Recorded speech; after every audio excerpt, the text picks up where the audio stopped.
Thanks for watching. Don't forget to like, comment, share and subscribe to Mufti Tariq Masood, famous scholar. تو میں یہ بتا رہا تھا کہ جب اللہ نے مردوں کو بنایا تو ظاہر ہے بہن کی بھی نگرانی کرتے ہیں, وہ بیٹیوں کی بھی نگرانی کرتے ہیں, وہ بیوی کی بھی نگرانی کرتے ہیں, اور سربراہ کے لیے کچھ نہ کچھ سختی ہونا ضروری ہے. وہ اللہ نے مرد کی آواز میں روب رکھا اس لیے تاکہ عورت تھوڑی سی دبی رہے اس سے, ورنہ اللہ جیسی عورت کو آواز دی ویسی مرد کو دے دیتے آواز. یہ آواز پاورفل بنائی اس لیے کہ بھائی تھوڑا سا روب رکھو, بازوؤں میں طاقت دی, تھوڑا سا روب, غلط چیزوں میں روب نہ ڈالو, غلط چیزوں میں نہیں, جائز چیزوں میں. اور یہ جو لبرل لوگ ہیں یہ کیا سکھا رہے ہیں, جائز چیزوں میں بھی روب ڈالنے کی ضرورت نہیں ہے, بس آپ محبت سے سمجھاؤ. او بھائی وہ نہیں مان رہی محبت سے, دیکھو عورت پہ ہاتھ اٹھانا بہت بری حرکت ہے, لیکن ناجائز ہاتھ اٹھانا. اگر وہ ایسا کام کر رہی ہے, آپ کی عزت کا جنازہ نکال دیا, آپ کے باپ کو گالیاں دے رہی ہے, آپ کی ماں کو گالیاں دے رہی ہے, اور آپ سمجھتے ہیں کہ محبت سے باز نہیں آ رہی, تو ہاتھ اٹھانے کے علاوہ آپ کے پاس کیا آپشن ہے؟ آپ کے پاس ایک آپشن رہ جاتا ہے, طلاق دے دو اس کو. طلاق کے بعد جو اس کا حال ہوگا وہ زیادہ برا ہوگا یا ہاتھ اٹھانے پہ جو ہاتھ ہوتا ہے حال ہوتا ہے؟ تو ہم تھوڑی کہتے ہیں کہ عورت پہ ہاتھ اٹھانا جائز ہے, ہم کہتے ہیں خراب عورت پہ ہاتھ اٹھانا جائز ہے. تو خراب عورت پہ ہاتھ اٹھانا یہ بھی ناجائز ہے, اس پہ آپ بات کریں, اس پہ آپ کہیں کہ نہیں, ہم کہتے ہیں عورت چاہے جتنی مرضی خراب ہو جائے پھر بھی مرد کو ہاتھ اٹھانے کی اجازت نہیں. یہ دعویٰ آپ کا دنیا ہنسے گی اس پہ. بھائی وہ آپ کے باپ کو گالیاں دے رہی ہے, بعض عورتیں کرتی ہیں, میں مانتا ہوں زیادہ تر نہیں کرتی ایسے, ماں کو گالیاں دے رہی ہے, وہ کسی مرد سے تعلق رکھا ہوا ہے اس نے, کسی دوسرے آدمی سے, وہ آپ کے جناب وہ سارا پیسہ کھا گئی ہے, جائیدادیں بیچ بیچ کے کھا رہی ہے, اور آپ کہتے ہو کہ نہیں میں کچھ نہیں کر سکتا. نتیجہ کیا نکلے گا؟ چھوڑو گے اس کو, طلاق دو گے تو بچوں کا بڑا نقصان ہوتا ہے. ایسی صورت میں اسلام نے اجازت دی ہے کہ آپ بقدر ضرورت ہاتھ اٹھا سکتے ہیں ایسی عورتوں پر. اس کو یہ لیبل لگایا جاتا ہے کہ مولوی لوگ عورتوں پہ ہاتھ اٹھاتے ہیں. مولوی لوگ عورتوں پہ ہاتھ نہیں اٹھاتے, کوئی اس طرح کرے گی تو اٹھائیں گے ہاتھ, آپ کی طرح دمنی ہلاتے رہیں گے اس کے سامنے, سمجھ رہے کہ پورا خاندان تباہ کر دو, بچوں کو برباد کر دو, بس یہ تو جورو کا غلام ہونا ہے.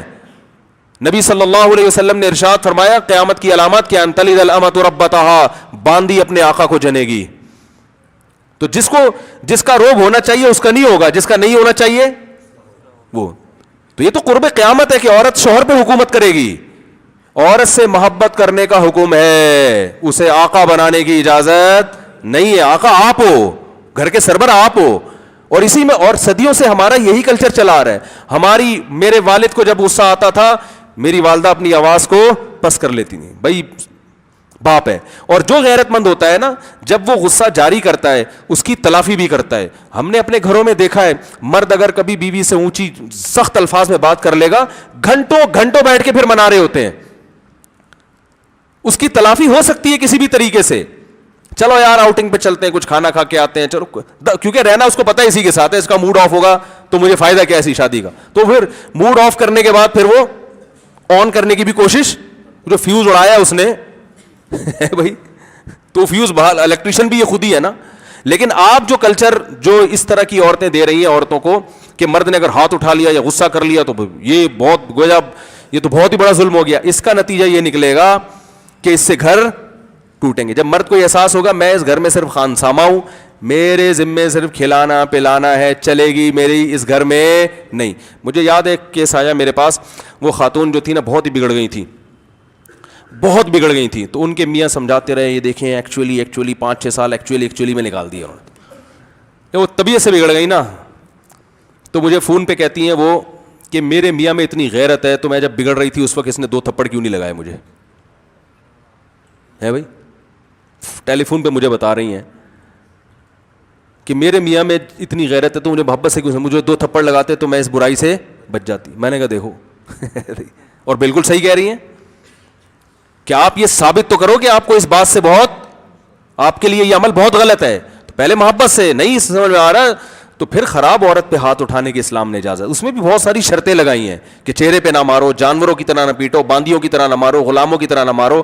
اور یہ چاہ رہے ہیں کہ یہ بالکل عورت کو مرد کے پیرالل لے آئیں, بالکل اس کے برابر لے آئیں, تو عورت شوہر کی اطاعت کرنا چھوڑ دے. جب وہ اطاعت چھوڑے گی سب سے پہلے شوہر کھلانے پلانے سے ہاتھ روکے گا. سمجھ رہے ہیں؟ وہ کہے گا میں تجھے کیوں کھلاؤں, وہ کہے گا آدھا رینٹ تو دے گی, گھر کا آدھا میں دوں گا, بجلی کا بل آدھا, یہ تیرے باپ کا گھر, یہ اسٹائل ہو جائے گا میاں کا. تو خرچے سے, تو یہ لبرل لوگ کہتے ہیں کوئی بات نہیں, خرچے سے ہاتھ روک لو, عورت کو جاب کی طرف بھیجو, جاب کرے وہ. جب جاب انڈیپینڈنٹ رہے گی اور مرد پہ ڈیپینڈ نہیں رہے گی وہ, تو جب جاب کرے گی تو پھر مردوں کی اطاعت سے ویسے ہی آزاد ہو جائے گی. تو بھائی مردوں کی اطاعت سے نہیں, وہ مردوں سے آزاد ہو جائے گی. تو یہ پھر اللہ پر اعتراض ہوگا کہ اللہ نے مرد اور عورت کی شکل میں ہمیں پیدا کیوں کیا ہے, جب اللہ نے عورت کو الگ رہنے کے لیے, مرد کو الگ رہنے کے لیے تو ایک ہی جنس بنا دیتا نا. کیا ہو گیا بھائی جان, پھر ایک ہی جنس بنا دیتا اللہ تعالیٰ. بھائی مرد کو اس لیے مرد بنایا گیا کہ عورت کی طرف مائل ہوتا ہے, وہ عورت کو اس لیے بنایا گیا کہ وہ مردوں کی طرف مائل ہوتی ہے تاکہ ان کا ملاپ ہو. تو جب الگ ہی رہنا ہے, مل کے رہنا ہی نہیں ہے, تو پھر ان کو مرد کیوں بنایا عورت کو؟ دیکھو عورت کو مرد کی مردانگی اچھی لگتی ہے کہ مرد ہے وہ. عورتیں عورتوں سے ایسی محبت تھوڑی کرتی ہیں جیسے مردوں سے کرتی ہیں, اور مرد مردوں سے تھوڑی کرتا ہے جیسی عورت سے کرتا ہے. بھائی ساتھ رہ سکتے ہیں ساری زندگی ہے بھائی, لیکن میاں بیوی پوری زندگی ایک گھر میں گزار دیتے ہیں. ایسا ہی ہوتا ہے کہ نہیں ہوتا؟ تو یہ تو اللہ نے بنایا ہے نظام. آپ اللہ کو نہیں مانتے, نیچر کو تو مانتے ہو نا. تو یہ کیا بات ہے, اس کو اس پہ ڈیپینڈ نہ کیا جائے تو پھر نتیجہ یہی نکلے گا کہ اس کو پھر اپنے مرد کی طرف میلان حلال طریقے سے ممکن نہیں رہے گا, پھر وہ حرام کی طرف جائے گی. اور حرام میں خدا کی قسم مردوں کے مزے ہیں, عورت کے مزے نہیں ہیں. پھر مرد اپنی جزائز پوری کر کے کچھ پیسے اس کے ہاتھ میں پکڑائے گا اور پتلی گلی سے نکل لے گا, کہے گا بچہ پیدا ہوتا ہے, تیرا بچہ ہے, میرا اس سے کوئی تعلق نہیں ہے. بچوں کی اسکول کی فیسیں مرد بھرنے کے لیے تیار نہیں ہوگا, ڈی این اے سے تو پکڑا جائے گا, یہ کمبخت ہے اس کا باپ, مانے گا ہی نہیں. اور پھر وفا نہیں کرے گا. وفا جب تک کرے گا اگر آپ بہت ہی کوئی خوبصورت ہو, اور اگر اس کو اس سے اچھی مل گئی, اس کو کیا کرے گا, کہے گا جب بیس صرف خوبصورتی تھی, کوئی رشتہ تو ہے نہیں, تو جب زیادہ اچھی ملے گی. دیکھو آپ جب ایک کمپنی کا اونر آیا میرے پاس, کہہ رہے یار میرے امپلائیز جو ایسے نالائق ہیں, ان کو کسی دوسری کمپنی میں اچھی تنخواہ ملتی ہے وہاں بھاگ جاتے ہیں. میں نے کہا بہت ذہین ہے, بالکل عقل مند, ایسا ہی کرنا چاہیے. کہہ رہے ہیں کیوں, یہ تو غیرت کے خلاف ہے. میں نے کہا غیرت کے خلاف کیوں ہے؟ آپ نے جو امپلائیز کو رکھا ہوا ہے, ملازمین کو رکھا ہوا ہے, ان کے فائدے کے لیے, اپنے فائدے کے لیے؟ کہہ رہے اپنے فائدے کے لیے. میں نے کہا یہ بھی اپنے فائدے کے لیے, یہاں پہ ان کو وہاں اچھی 1 روپیہ بھی زیادہ ملے. میں نے کہا میں مشورہ دوں گا چھوڑ کے بھاگ جاؤ یہاں سے. بھائی یہ تو فائدے کے لیے ہے نا. تو جب اس نے صرف خوبصورتی کی بیس پر اس سے تعلق قائم کیا ہے, تو جہاں زیادہ اچھی نظر آئے گی اس کو سائڈ. لیکن بیگم کو تھوڑی چھوڑے گا اتنے آرام سے, چھوڑ رہا ہوتا تو چھوڑ رہے ہوتے لوگ, گزارا کر رہے ہیں, لطیفے بنا لیے, ہائے ایسے ایسے ایسے لطیفے بنا لیے, لیکن چھوڑتے الحمدللہ پھر بھی نہیں ہے. ٹھیک ہے نا, چھوڑتے پھر بھی نہیں, اولاد ہے, رشتہ دار ہیں. تو یہ جو لبرل قسم کی عورتیں ہیں, یہ خدا کی قسم عورت کے حقوق کی بات نہیں کر رہی, یہ عورت کا بیڑا غرق کرنے پر تلی ہوئی ہے, مردوں کو عیاش بنایا جا رہا ہے.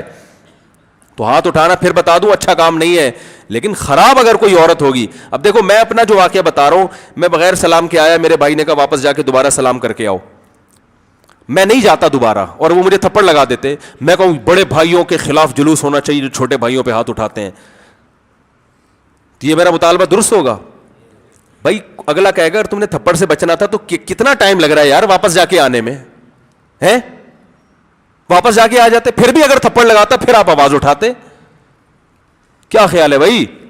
تو اسی طرح کوئی بلا وجہ کوئی مار رہا ہو یا غلط کر رہا ہو, ایک آواز بھی حق بنتا ہے. اب خواتین کہتی ہیں کہ بس ہم پہ سختی نہ ہو, سختی نہ ہو, سختی نہ ہو, آرام سے بات کریں, آرام سے بات کریں. بھائی آرام سے وہ 10 دفعہ ایک بات کہہ چکا ہے اور مطالبہ بھی جائز کر رہا ہے, اس کے بعد اس کا حق ہے کہ 11ویں دفعہ میں وہ سختی سے بات کرے. اگر وہ مرد ہے یا تو کمپرومائز کرے, کوئی چھوٹی چھوٹی باتوں پہ سختی نہیں کرنی چاہیے, لیکن بات بعض دفعہ بڑی بھی تو ہوتی ہے, ہر بات چھوٹی تھوڑی ہوتی ہے. کھانا وانا پکانا اور یہ نمک وم یہ سب چیزوں پہ تو مارنا پیٹنا جہالت ہے, لیکن بعض باتیں بڑی بھی ہوتی ہیں, تو اس پہ اجازت نہیں ہے ایسی چھوڑ دینے کی. اس پر ایک بس سوال کا جواب دے کے بیان ختم کرتا ہوں. بعض کا یہ خیال ہوتا ہے اچھا مرد اگر حقوق ادا نہ کر رہا ہو پھر عورت کو بھی اجازت ہونی چاہیے ہاتھ اٹھائے اس کے اوپر. دنیا میں کہیں بھی ایسا نہیں ہوتا کہ 2 فریقوں میں دونوں کے ایک دوسرے پہ ہاتھ اٹھانے کی اجازت ہو, سمجھ رہے ہیں؟ کہیں بھی نہیں ہوتا. یہ ایسا ہی ہے جیسے کوئی جو ہے نا محلے کے لوگ نہ سنبھل رہے ہو تو پولیس کو اجازت ہے کہ جو چور اچکے ٹائپ کے لوگ ہیں ان پہ ڈنڈا برسائے. تو آپ کہیں اگر پولیس غلط کرے تو پھر عوام کو بھی اجازت ہونی چاہیے کہ پولیس پہ ڈنڈا برسائے. تو یہ اجازت ہوتی ہے؟ بھائی پولیس پہ ڈنڈا وہ برسائے گا جو اس کا بڑا آفیسر ہے یا حکومت, سمجھ رہے ہیں؟ تو اسی لیے اسلام نے حکم یہ دیا کہ عورت کو ہاتھ اٹھانے کی مرد پہ اجازت نہیں. اگر یہ ظالم ہے تو جو ظلم ثابت کرو عدالت اس کو سزا دے گی, اور اگر پھر بھی نہیں آ رہا تو اس سے طلاق کا مطالبہ کیا جائے. یہ تو قرآن میں اللہ نے بیان کیا. بھائی چھوڑ دو ایسے آدمی کو, ہاتھ نہیں اٹھائے, کیونکہ پھر یہ مرد کی نیچر کے خلاف ہو جائے گا. آپ نے ایک ہاتھ اٹھایا وہ 6 اور لگا دے گا کھینچ کے,